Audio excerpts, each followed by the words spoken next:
Hey guys, we are here with Frank Ray, hanging out at CRS and just having a good old time this morning. Woo-hoo, we're here. Yes. We're doing it. Doing the thing. Yeah. Absolutely out This is here. my first CRS ever. Did you know that? No. Yeah. So fun. Wow. Yeah. I've done a ton of these things at this point, and It's incredible. It's always awesome to see familiar faces. And, yes, indeed. And just catch up with old friends. So I feel like everyone here is just a friend. Yeah. I mean, it's definitely a reunion, especially this year. That's what it is. A reunion's a good word yeah. for it. You have a current top 40 single. I do. Yeah. Country Look Good on You. Amazing. Talk to me about that. Oh my gosh. Well, that song is really just, and you'll hear new artists say this all the time, but it really did change my life, especially having gone from 10 years of law enforcement.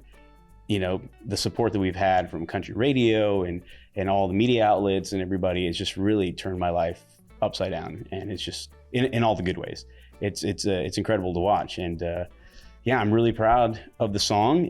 We put our own flavor on it, and it has some fresh new melodical approach, but has all the country imagery that people know and love. Mm-hmm. And so just to see that people are reacting to it and the way that they're reacting to it is incredible. I wasn't prepared for it. That's awesome. I mean, your sound is unique amongst country artists, I think. Thank you. When I'm like at a restaurant and hear it come on, I'm like, oh, that's Frank. Yeah, it's got a little bit of that soul, baby. Come on. Yeah, I love it. I love it. So you are touring? I am. I'm actually right now touring with a good buddy of mine, LB Shane. And so he invited me on the road. We kind of hit it off out in Napa doing another radio thing. But we just hit it off and he's like, we should hit the road together. And my manager, being the guy he is, he's like, do you really mean that? We'll make it happen right now. And we did. So we're hitting the road with him. We got a few weeks of touring with him, and it's gonna be awesome. Sweet. Let's talk about your law enforcement to country music journey. How did that come about for you? Oh yeah. So 10 years of law enforcement in Las Cruces, New Mexico.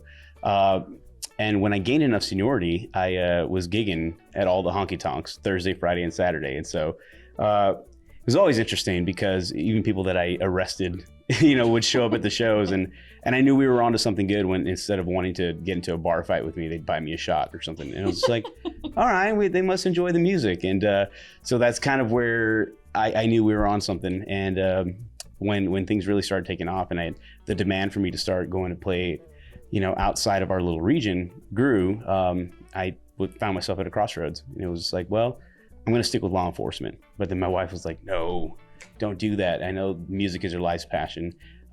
So get after it, and we will support you. And so with the help of my family and my team, I took a leap of faith and jumped into music full time. And working out for you. So far, it's been pretty awesome. Best decision I've ever made. Awesome. That's amazing. All right. So a couple of these I've probably asked you before. Okay. But we're just going to do it. We're going to get after it. Get after it.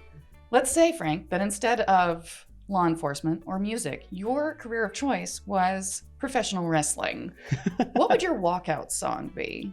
Oh, my walkout song would probably be El Rey by Vicente Fernandez. It's this big mariachi thing, but basically says I'm the king, right? Because that's it. I have to give myself some sort of alter ego, right? I don't really feel that way about myself, but that gets me hyped. I'd be like, hey, the king is coming to the ring, baby. What's up? Dig it. Pickles, yes or no?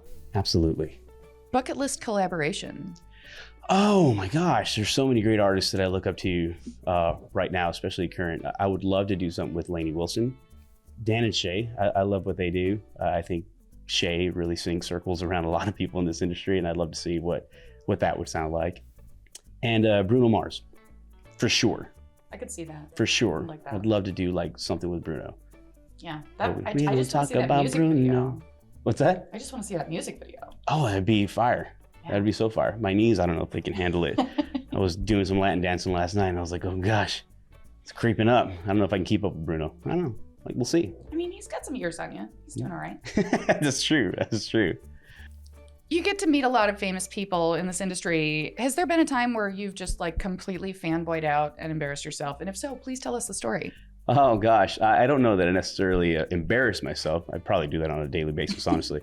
But there was two. The very first one was Randy Travis.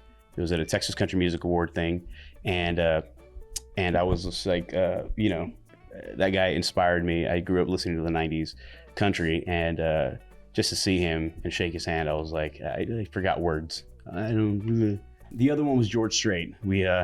We caught him on the way out of the iHeart Country Music Festival in Austin, and shook his hand, and he did a song called "The Way to the Badge" during his performance. And I said, "Hey, thank you for doing that. 10 years law enforcement." And he goes, "Well, how's I made the jump to music." He goes, "Well, how's that working out for you?" And I said, "Well, not nearly as good as it did for you, but we're trying." And shook his hand. That was it. And another fun story, which no one will tell you. George had just walked out, got on stage, and there was this crazed van that broke the barriers and went past security and was just running. And all of a sudden, like, Officer Gomez kicked in, and just as a guy approached backstage, I tackled him, and then the bouncers came and they picked him up and they took him off, and I just went back to drinking my beer. But I say that because I feel like nobody knows that I low-key saved George Strait's life. Yeah. I think you should be bragging about that. Yeah. Write a song about it, maybe. Come on, yeah. Got 2 more for you. All right. Dog person or cat person? I'm a dog person, although I do have a cat. So his name is Fred. Yeah. What color is he? He's orange. He's an orange tabby cat. And the way it happened is my wife wanted a cat, and she got my 5-year-old daughter to be like, "Hey, I want a cat," because she knew that would do it. Mm-hmm. And so we got a cat. Yeah. I'm doing this thing called the Dolly Tally. What is your favorite Dolly Parton song? Probably 9 to 5. Just because it has like ding, ding, ding, ding, ding, ding, ding, ding, ding. It's just, it right away. And the clicking at the beginning is her fingernails? I didn't know that. Mm-hmm. What? It's pretty sweet. Just laid some knowledge on me. Mm-hmm. Come on. Thank you, Frank. Thanks. Always a pleasure. It's so fun. Cheers.